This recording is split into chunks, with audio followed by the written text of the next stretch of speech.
Hey guys, MC here. In this video, we do an interview with Dr. John Jaquish, the creator of the X3 bar, about his new book, Weightlifting is a Waste of Time. I know, it's a pretty awesome title. But listen, before we jump into the interview, I wanted to let you know that we are doing a giveaway. The good doctor has been kind enough to offer us a signed copy to give away. For more information on the giveaway, you can go to wyeradio.com/Dr. J. That's DOCTOR and then the letter J. That'll get you all the information you need to know. The cool thing about the giveaway is you can earn extra entries for doing certain things, for sharing the video, for watching this video, for sharing the giveaway, all kinds of ways to win. Thanks very much, and let's get to the interview. Cheers.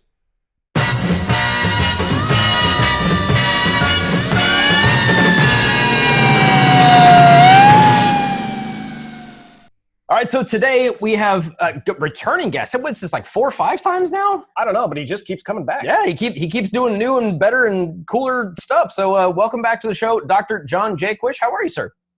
You know, thanks. I'll know I've been on too much as soon as you guys both have shaved heads. If you start copying my haircut, then I'm like, okay, yeah. I'm gonna stop you there because look at this. And this is actually going to be on video, so the folks at home can look at this gorgeous mop of hair. And I'm off on injury, so I'm not shaven. I look like a freaking hobo. I love it. He hasn't been for a proper haircut through this whole. If you look like a hobo, I'd have no problem with hobos. Okay, you're looking way better. I live in the People's Republic of San Francisco. That's a good point. Hashtag okay with Calcutta hobos. look like a country club.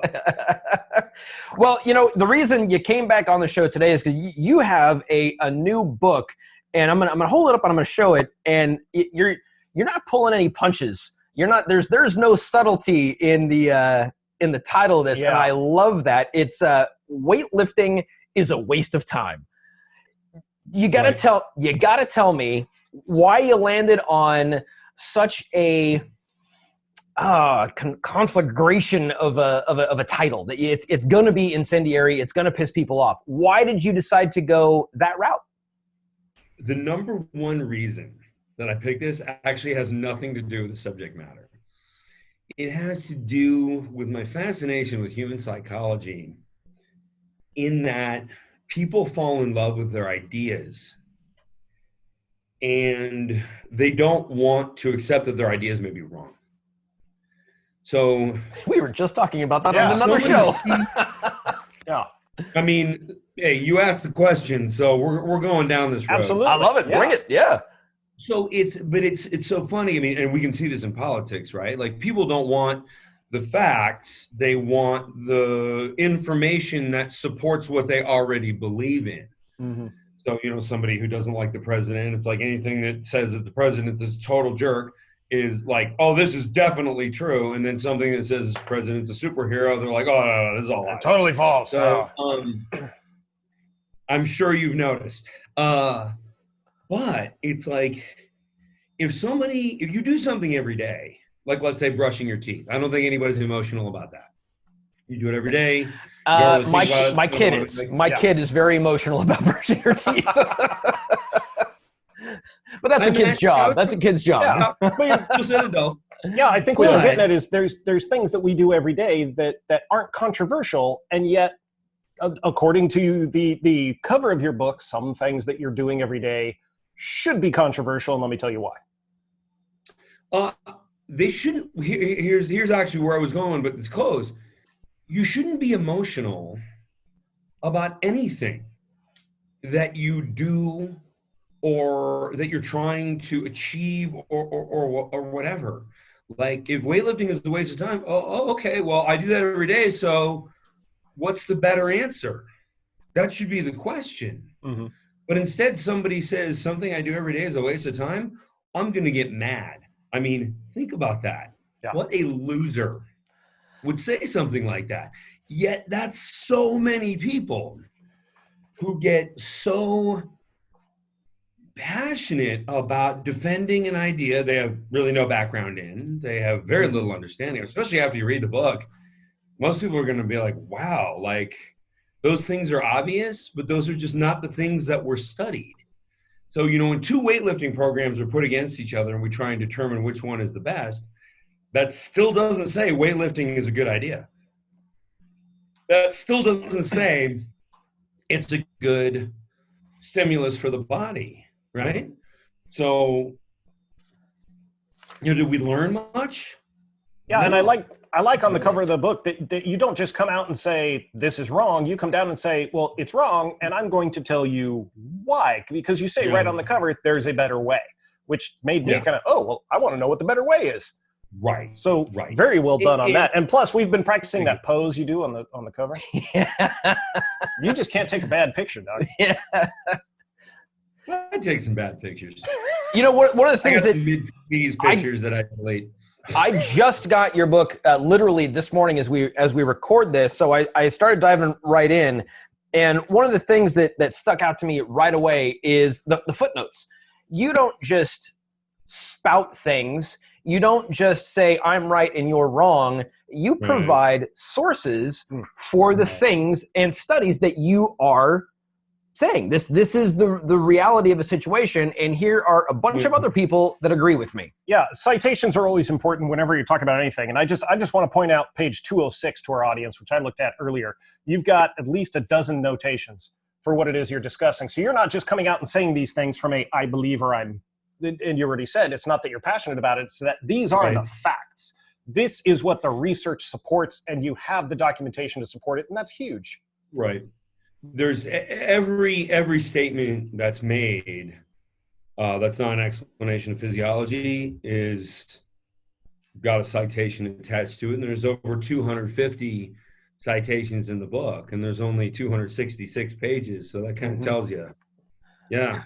It stands out right away. So we talked about the title. One of the things I'm curious about is we've known one another now for a couple 3 years, and I'm a huge proponent of X3. I am an affiliate for the X3. I absolutely love the equipment, what it's done for me personally, and I thought to myself, what else were you going to do? When last time we had it in the show, it's like, okay, well, you're not the kind of guy that rests on your laurels. Well, duh. Obviously, you wrote a book, but I'm curious to know I've been working on that for a couple of years. That's what I'm curious about. What led you to write a book? They say everybody has a book in them. Everybody wants to write a book, but a lot of people obviously don't. So what is it about this? What led you to create this? I wanted everything to be in one place, because I put a lot of stuff, a lot of places in the internet, but like really where's the most in-depth information like in society? It's in books. Yeah. Like nobody takes the contents of a 300-page book and puts it, on a website, because nobody will read it. Yeah, maybe a downloadable PDF, but and nobody's going to highlight it. Nobody's going to make notes. Nobody's going to dog-ear the corners and say, oh, this reminds me of another book I should go and read again and put a note in there. The having an actual physical copy is something they're kind of getting away from, but for something like this, it's absolutely necessary. I've already started to highlight and make notes in the margins, and that's the way I consume nonfiction books. I love me a fiction book, but nonfiction books require a highlighter and a pencil to make more notes in. I've been known to take notes and highlight in fiction books. That doesn't surprise me in the least. That doesn't. You say everybody has a book in them. No, I have little ideas to make my favorite books a little bit better. But yeah, you've got this. A lot of Post-it notes coming out of the side of your Lord of the Rings. Oh yeah, plenty. Yeah. I don't need to know the history of that forest that they're walking past, but 70 pages of it. Thank you very much. Speaking of which, I don't want to get too narrowed down on one aspect of the book. I want to kind of keep it general, but. Can you speak a little bit about something that keeps popping up that I keep hearing is like, well, if you want to lose weight and be in better shape, just stop eating. You talk a lot about the importance of intermittent fasting in your book and how that's different from caloric restriction or calorie restriction, like just don't eat. It is. It's very different. Can you speak to that a little bit? So the body goes into a mode with caloric restriction, and it imagines that that's the new normal. So that's the new normal. You got muscle that's burning a lot of calories just by being there, right? Muscle burns calories while you sleep. A pound of muscle will burn an extra 50 calories a day. So the body decides, okay, if we went from eating 3,000 calories a day to 2,500 calories a day. We're getting significantly less energy. Now, a calorie is not a calorie. So I'm speaking about this in very simplified terms. But there's an energy deficit coming in. And because of that energy deficit, the body's always trying to reach homeostasis. So how does it get to homeostasis where it has been surviving on 3,000 and now is going to survive on 2,500? Well, it massively upregulates cortisol, which will sacrifice muscle. So you'll be metabolizing muscle instead of fat, and you're protecting your body fat. So and you'll downregulate growth hormone. So it's not protective of muscle. It'll allow the muscle to be sacrificed. Cortisol and growth hormone tend to have an inverse relationship over the long term. Like when you exercise, your cortisol goes up a little bit. Your growth hormone can go up a lot if it's the right type of exercise. But that's what calorie restriction does. Now, you're still burning body fat with calorie restriction. So bodybuilding is not something I like to cite as anything because it's a game of kind of illusions. Like one of my favorite examples is I can do this or I can do this. When I raise my arm, the cross section looks wider, right? My bicep looks taller. You know, people are visualizing it from here to here, but if I put it back down, it doesn't look as big. Is that why everybody says I'm prettier because I'm taller? That must be it. That must be it. Yeah. Sorry, you were saying you don't like to use the term weightlifting because it's, I don't know what deceptive. To say But I'm glad you've been married as long as you have. So you talked about caloric restriction. Yeah. Now, what's the difference? How does my body know in the fasting that I'm not just introducing a new calorie restriction?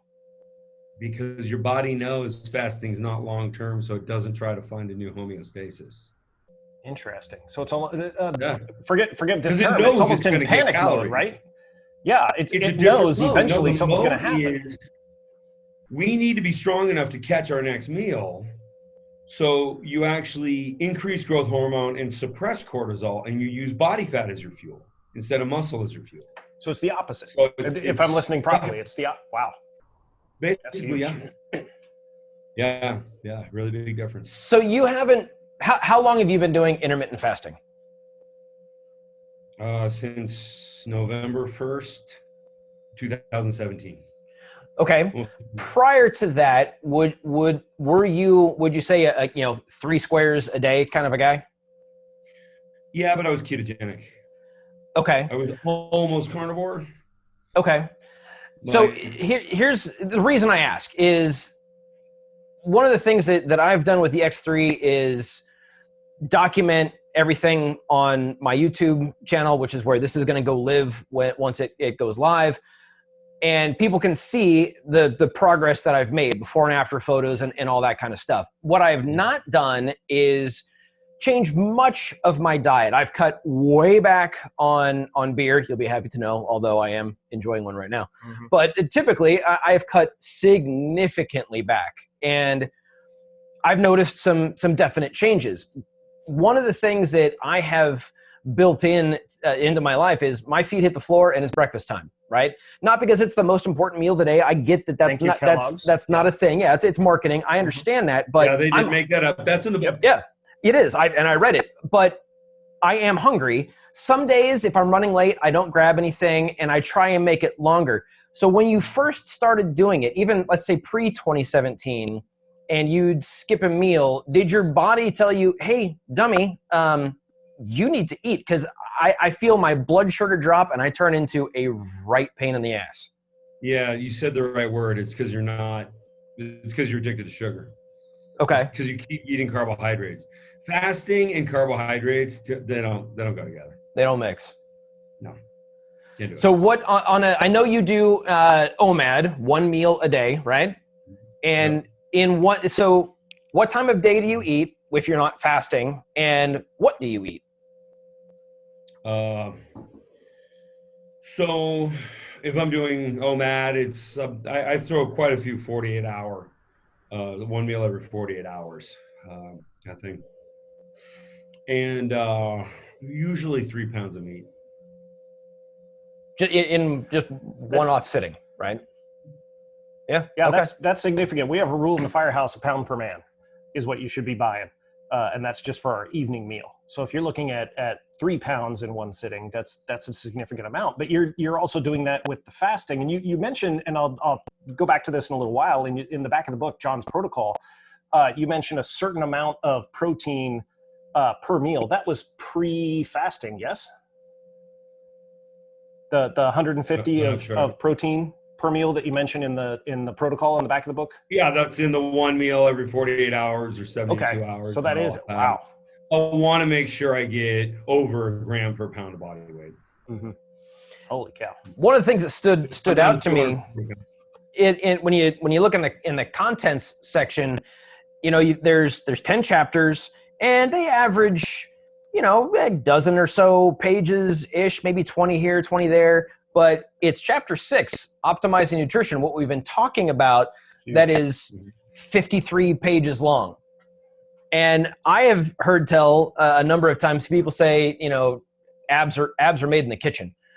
It looks to me like, yes, you've created the X3. You've done amazing work with OsteoStrong. You've done all these things, and yet the lion's share, the lion's share of your book, however, isn't about those things. It's about what you put in your body. Why is that such an important aspect that gets overlooked in 98% of the stuff that's on the market today? Well, when I developed X3, it was the superior training system. Like, it made weight training look very inefficient and ineffective. I won't say it made it look like it was a joke, but kinda. Like, people were, it's like big confusion in the public where they think a painful workout means you stimulated a lot. That's completely not true. In the last, so it's been over 3 years now, I put on over 60 pounds of muscle. I've never been sore from a workout in that last 60 pounds, never.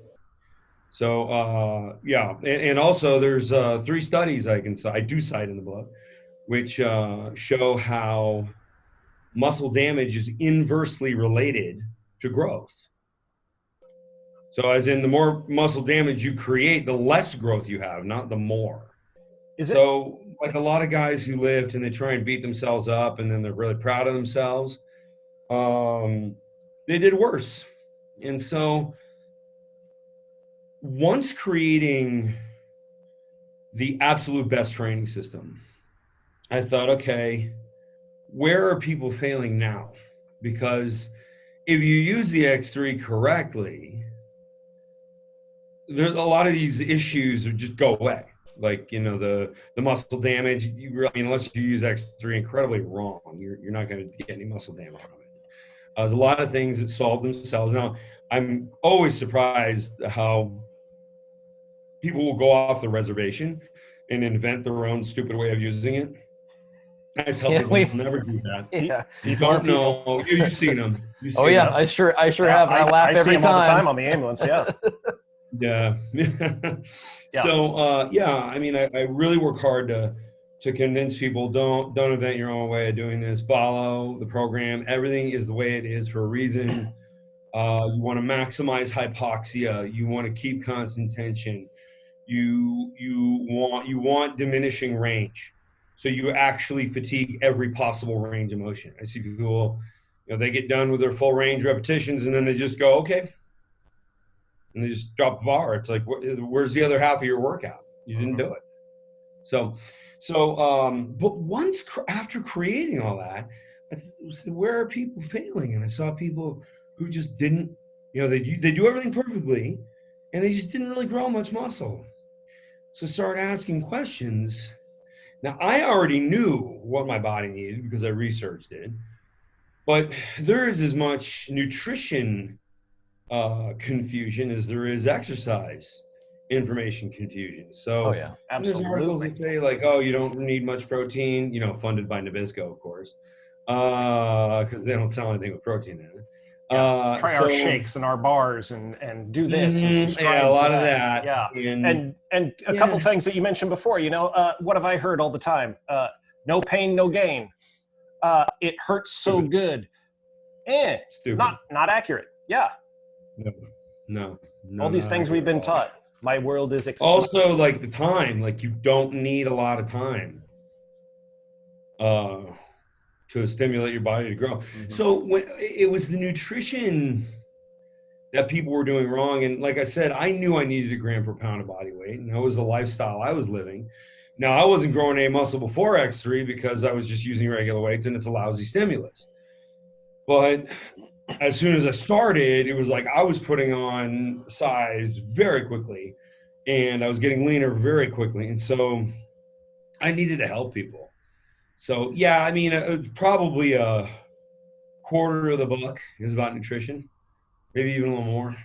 Yeah, it really underlines the importance of it. And we're talking again to Dr. John Jaquish, creator of the X3 bar and author of Weightlifting is a Waste of Time. Let's talk about your subtitle, So is Cardio. So I have a question about cardio. You just upset the other half of the audience. Yeah, exactly. Yeah, we kind of dialed them in, and now we're just smacking them in the face. Yeah, that's great. Which is good exercise. So here's the thing. I hate to run. I've never liked running. Motor officers do not run. It's stupid. If somebody's chasing me, then they're gonna get hurt because I'm just gonna shoot them. If appropriate, allegedly, yes, yeah. So but here's my thing about cardio that I'm curious what your opinion is. Stamina. When we're in the academy and we have to do what's called the bull in the ring, right? We've got to fight for 3 solid minutes. And I know you work with MMA fighters and professional athletes who are going, and they've gained huge benefits from X3. Does cardio have a place to build that stamina? Not for muscle building. For endurance. The best way to answer this question is to take a step back, and I'll just say there's actually no such thing as cardio. Okay. Cardio, you have my attention. What we call cardiovascular training is really just shitty strength training that you won't get any results from. Now, are there some cardiac benefits? Yes. The heart is able to pump blood a little more efficiently. However, there are more cardiac strength benefits, including stamina, from weight training, from regular resistance training, and X3 even more so because it places an even greater demand on the heart. So there have been more than 100 studies on this, and I don't refer to all of them, but I refer to a meta-analysis that refers to all of them. I talk about that meta-analysis in the cardio section, which isn't really all that long because this information has been out there for 40 years. For 40 years, medical science has known that when you do cardiovascular exercise, you're showing your body a deficit. It's a little like caloric deficit, showing your body a deficit in energy. And what people think is that's going to pull the energy out of fat cells. That's not what happens because your body's trying to reach homeostasis. It's like, okay, we got to run 20 miles every day.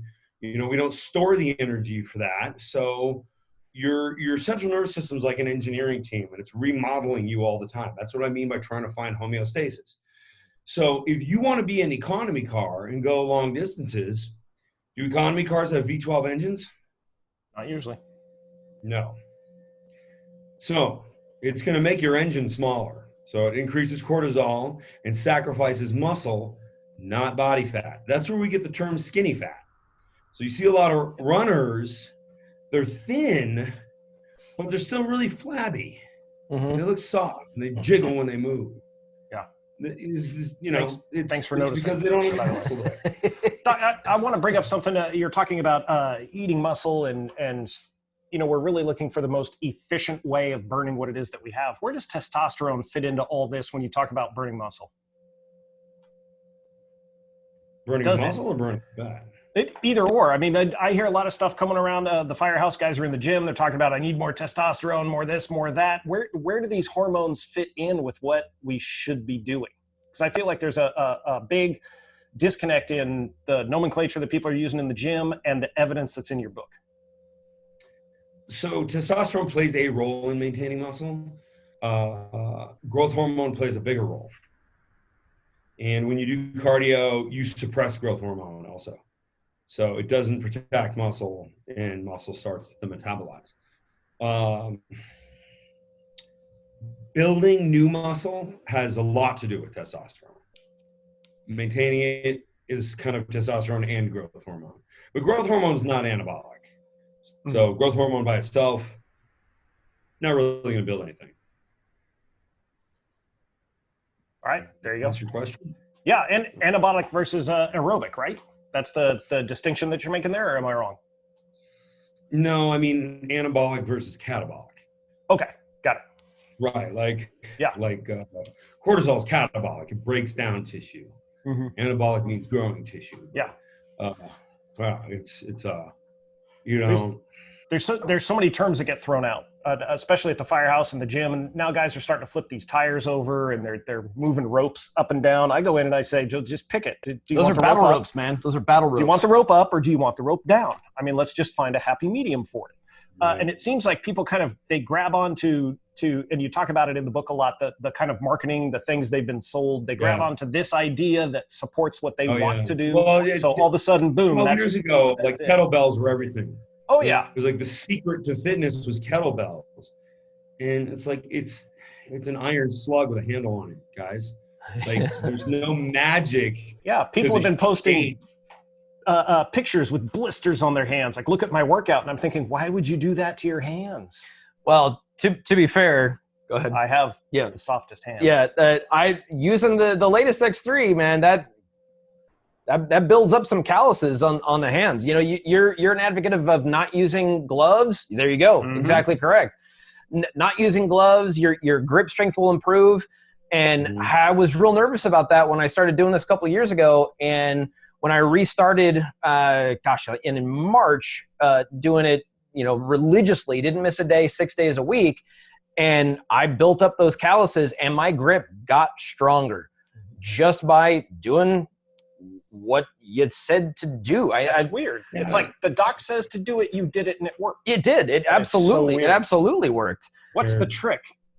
There's no trick. It's just there's no short road to success, right? Never accept a crutch.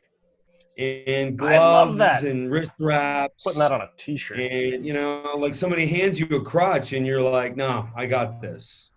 And you walk. Yeah. You force yourself to walk in as close to a regular cadence and pattern as possible, because once you offload a certain part of the body, now you're building an imbalance. I will say that when guys, they want to have a bigger deadlift, so they use wrist wraps, but then I can tell who they are because they have skinny little forearms, and then like bigger trapezius muscles. It's like now you're like, now you look stupid. Now, when one of the things that I've seen on the Facebook with X3 is people getting injured because they'll let go of the bar, which is never a good idea. But one of the things that I kept in mind, I do not get distracted when I'm doing my X3. What? I am very, very aware of the amount of force that is involved. So when I felt my, back in the early days, when I felt my grip strength starting to go way before anything else went, that's when I stopped, right? Because I don't want to let fly 300 pounds of force onto the tops of my feet, because that's not going to feel good. That's how you meet people like me. Exactly. Range. Yeah, absolutely. Right. Yeah, absolutely. Right. Don't push it beyond your capacity just because you want to lift heavier. It behooves you to A, obviously follow the program, but B, listen to your own body. And when it says, okay, that's enough, then dial it back, keep going, but just dial it back a little bit until you can't go anymore. That's what you talk about with a diminishing range of motion. And it took me a long time to wrap my brain around that. Yeah. I see people, like, they'll post videos, they're doing X3. They bother to film themselves doing X3 while they also had the TV on. And it's like, you idiot. you're distracted. It's going to hurt. Attention. Like, you wouldn't watch TV at the firing range. You know, they don't put on, like, you know, whatever, some, you know, comedy program while you're shooting, so you can look over and like laugh at the jokes. Yeah. Yeah. But Doc, every time I go to the gym, there's a TV. I gotta have a TV. Point. That's where it's coming from, I'm sure. We are. Every time you go to the gym, there's a lot of stupid shit laying around that you should. Agreed. And for example, going to the gym. Yeah.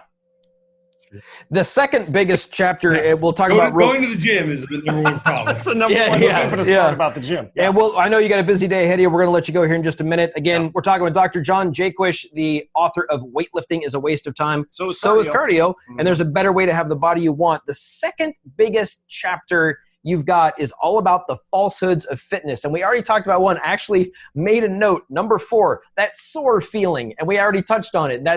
I think that's an excellent point, is that we know that these things are out there, but what I love about your book is that you not only call them out for what they are, you support them with citations and why this is a falsehood. How many falsehoods did you come up with? Because I haven't gotten to that chapter yet, but I did briefly go through, and I know you also have a YouTube series. I didn't put them all in there. I think 11 made it into the book. Okay. I have about 80 written. Wow. And I know they're wrong, but I don't have the right library of literature behind them to, like, I make sure when I say one of these things, I give a couple of studies that prove it. So, I mean, like, look, nothing in this book is my opinion. Nothing. Not a fucking thing. So it's like I back it up with science, with everything. And if you look at all the scientific studies in the order that I identify them and discuss them, everyone will come to the same conclusion that I did.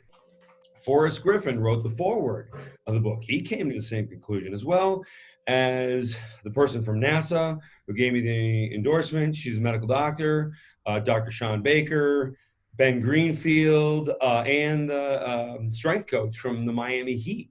He wrote an endorsement, which is on the website. Like, these are people who really know what they're doing. Dr. Baker is a world record deadlift holder.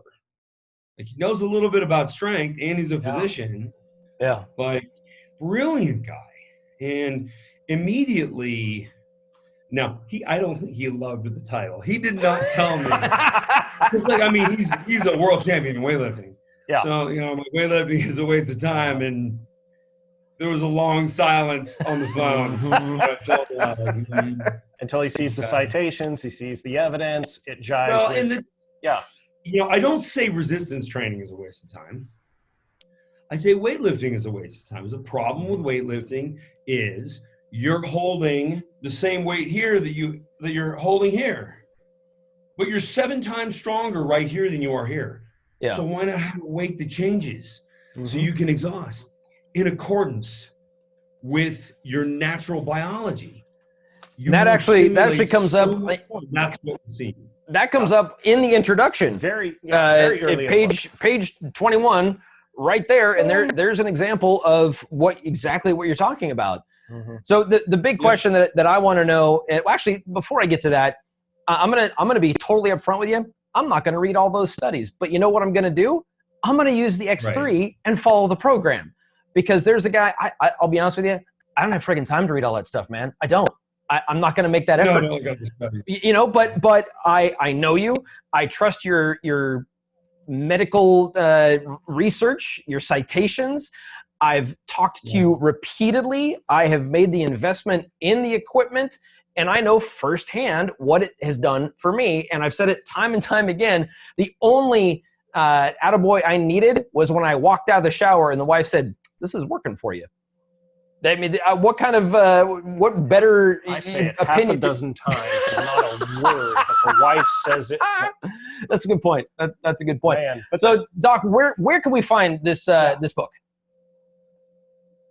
You know, it launches on Amazon on the 18th. I would tell people to just go to the website, the Jaquish Biomedical website. In fact, I have a new website. I'm not sure if it's up today. but let's give it a shot. It's drj.com. So DOCTOR, got it. Right. And just a single J, not JAY, single J. Single J. Perfect. Yeah, we'll put that in there. So if you're listening to this in the archives, there's a very good chance that website exists and you can head over and check out the book. Otherwise, Google is your friend. But as we always say when we have guests that have a book out, guys, go to their website to order the book first. Don't automatically go to the big warehouses. If you can go in and get it from the actual source author, from the source, that is always the best thing to do. Yeah, absolutely. We're actually only selling it through Amazon and Barnes & Noble. It is there a you big go. publisher. See? Oh, well, there you go. That's never mind. My first book, I did self-publishing on Amazon, and weirdly enough, that was like a huge seller. That's even used as a textbook in England to teach. Fantastic. Cool. That's awesome. Yeah.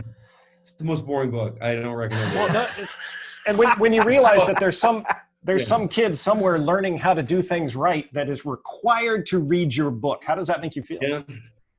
Yeah. I went to the hospital center at University of East London, and I look at a bookshelf and I see like 15 copies of my book. And I'm like, all right, who's playing a joke on me? Am I being punked? I'm being punked, Tom. What's that? Exactly. Who's in charge of moving these books after I leave? Yeah, and they're like, no, we teach with that. Insider, it's just the catalog of Playboys. Yeah. Yeah. So, they're all stuck together. You open it up, and it's all bad. Magazines and Doc, thanks so much for coming back on the show. Sir, we really appreciate it. I can't wait to dive all the way into weightlifting is a waste of time. I love the poke on the bear aspect of it. I think it's fantastic. It's speaking of good marketing, I think that's a real good idea. So thanks for coming on the show. We appreciate your time, man. Controversial title. It's controversial. Like, people are going to pay attention to it. Absolutely. Exactly. Yep. And it's true. I believe this. And I have all the references to back it up. Exactly. And you back it up. Love it. Perfect. That's the most important part to me. Doc, thank you so much for coming on the show. Hopefully we'll have you on in a little bit with your next book. Yeah, whatever your next crazy thing is. Will make the next group of people angry, I'm sure. And more citations, please. Come on. Put some effort in, will you? All right, Doc. Thanks. Be well. Cheers. All right. Bye-bye.